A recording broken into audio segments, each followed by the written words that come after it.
Chapter 445, Live Broadcast. Lightning streaked across the sky, illuminating the pitch-black city walls.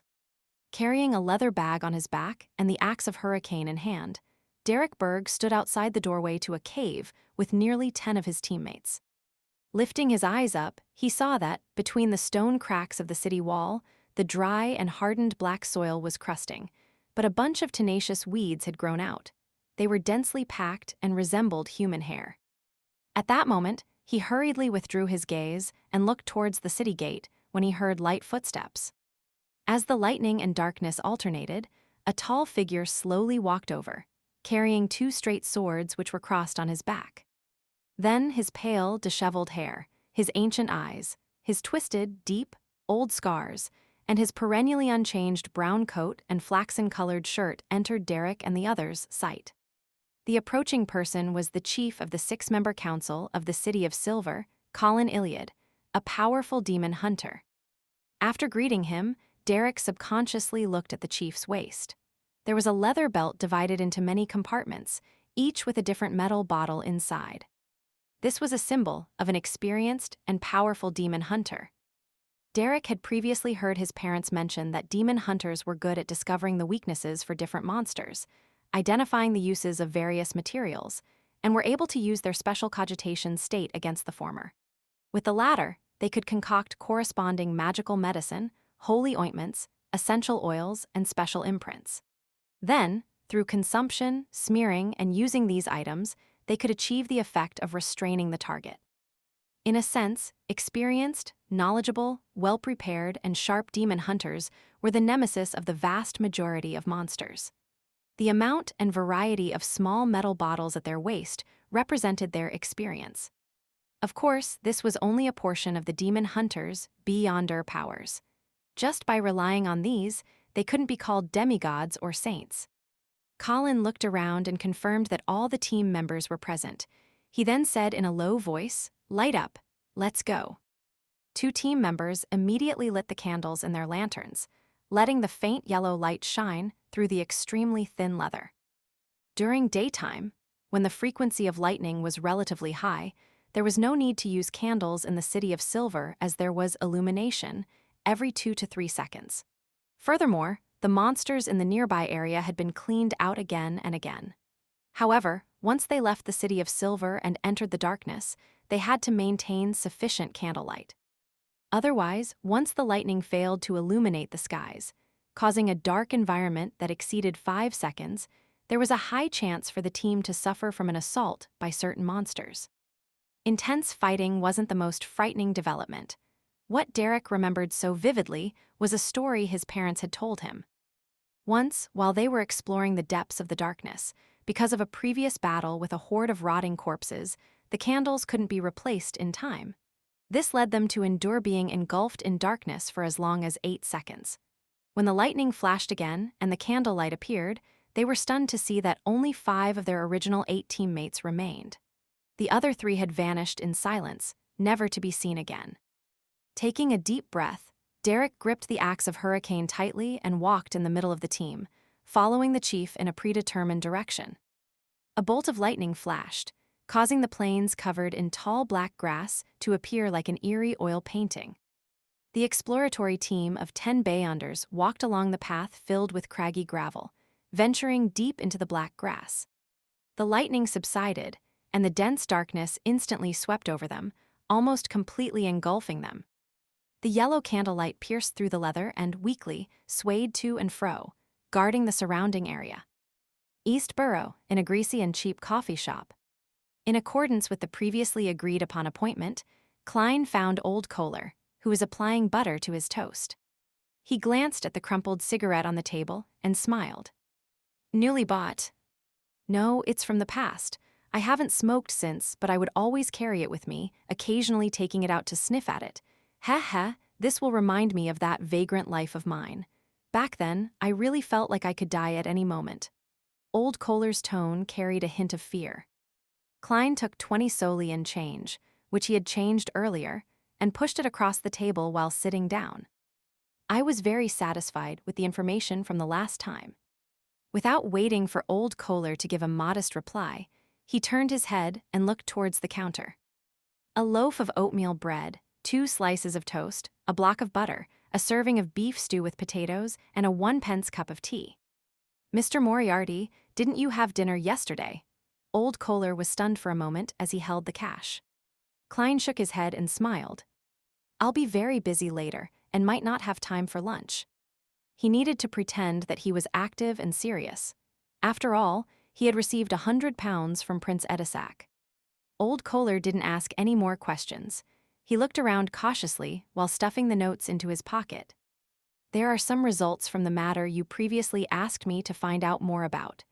Isaac Eggers's bounty comes from a few gang leaders and some intelligence dealers. Well, I don't know who entrusted the task to them since it's difficult to make contact with them. MI9. Klein nodded. That's enough, there's no need to delve deeper. It's too dangerous. Old Kohler heaved a sigh of relief and said, 2 days ago, someone at a budget hotel on Golden Cloak Street saw someone who appeared to be Isaac Eggers. It said that the person was basically a carbon copy of the picture on the bounty notice. Klein's heart palpitated as he smiled instead of showing surprise. And then, could it be that the moment I prepared to try for this bounty, the matter is over? And then, with that clue, quite a number of bounty hunters rushed over, but they didn't find anything. Well, they said that there were traces of a fight in the room. Old Kohler tried his best to recall the information he had gathered. The intelligence would definitely be sent to MI9 first. Did Mr. Isaac have a secret standoff with them? I wonder what the outcome was. Klein took a glance at the boss who was coming over with a plate. He pretended to mutter to himself and said to Old Kohler, "Take me to Golden Cloak Street later. Maybe I can find some clues." It was past breakfast time in Eastborough, and there were very few customers in the cheap coffee shop. All right, Old Kohler agreed without hesitation. A total of 16.5 pence. The boss placed Klein's breakfast on the table. There wasn't much beef with the potatoes, but the stew was very overcooked. It was obvious that it had been prepared beforehand. The thick aroma tantalized Old Kohler's taste buds to the point that he involuntarily gulped a mouthful of saliva. After paying the bill, Klein picked up a fork and spoon and said to Old Kohler, "Continue." There aren't many people looking for the believers of the fool anymore, except for a few stubborn bounty hunters.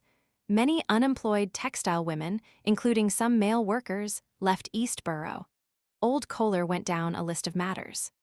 What? Klein swallowed the beef and looked up. Left Eastborough. They must have found some other job. As for where they went, I couldn't find out, Old Kohler answered truthfully. Their families aren't aware, Klein pressed. Some left with their unemployed family members, while others had come alone from outside the city to search for work. Old Kohler had already done some investigations. Judging from the target's choice, there's something wrong. Klein made a mental note of it and continued to eat while he listened to Old Kohler talk about matters that had happened in Eastborough recently. After making an appointment for the next meeting, he put down the cutlery, wiped his mouth, picked up his hat, and said, "Let's head for Golden Cloak Street." In the only budget hotel on Golden Cloak Street. After the boss accepted a 2-pence tip, he led Klein and Old Kohler to the room which was suspected to be where Isaac Eggers used to live. There have been many bounty hunters visiting over this period of time. It made me earn quite a bit, so I have maintained its original state. The hotel owner opened the door with his key and pointed inside. At first glance, Klein saw overturned chairs and rags scattered everywhere. There were no other signs of a fight. With his considerable spiritual perception, Klein cast his gaze under the bed. After staring for 2 seconds, he walked over and bent down to pat the bed. Dust flew into the air with a poof as a gray rat jumped out from under the bed. It looked normal without any problems, but in Klein's spirit vision, its aura only had the colors, black and green. The rat turned a corner and climbed up a wall, exposing its belly to Klein's eyes. In that soft spot, its flesh was green with flowing pus. One could see that his internal organs had similarly rotted away. Klein thoughtfully looked back at Old Kohler, who wasn't paying attention to the rat. Has the bounty for Isaac Eggers been withdrawn? No, Old Kohler shook his head in confirmation. Klein examined it again. He then stepped out and said, "Let's go, there's no valuable clues." 15 Minsk Street. Klein, who had been busy all day, lay down on his bed and entered the dream world. Scenes that were continuous at times, and at other times fragmented, swept past, and all of a sudden Klein woke up. He knew that he was dreaming. A power has invaded my dreams. Klein maintained his previous day's state, casually sizing up his surroundings. He found himself in a suburb of fertile fields.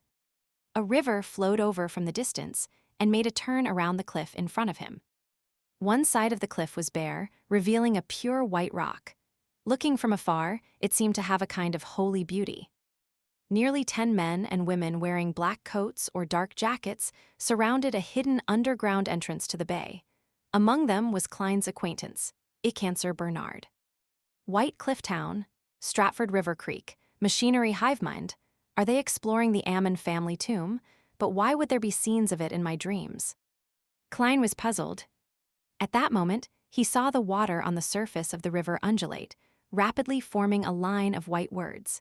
Your loyal and humble servant, Arodes, is here to report to you on the exploration situation. Klein's mouth turned agape, momentarily losing the ability to speak. Then, a voice echoed in his head. Tell me, why would a perfectly good mirror be a snitch?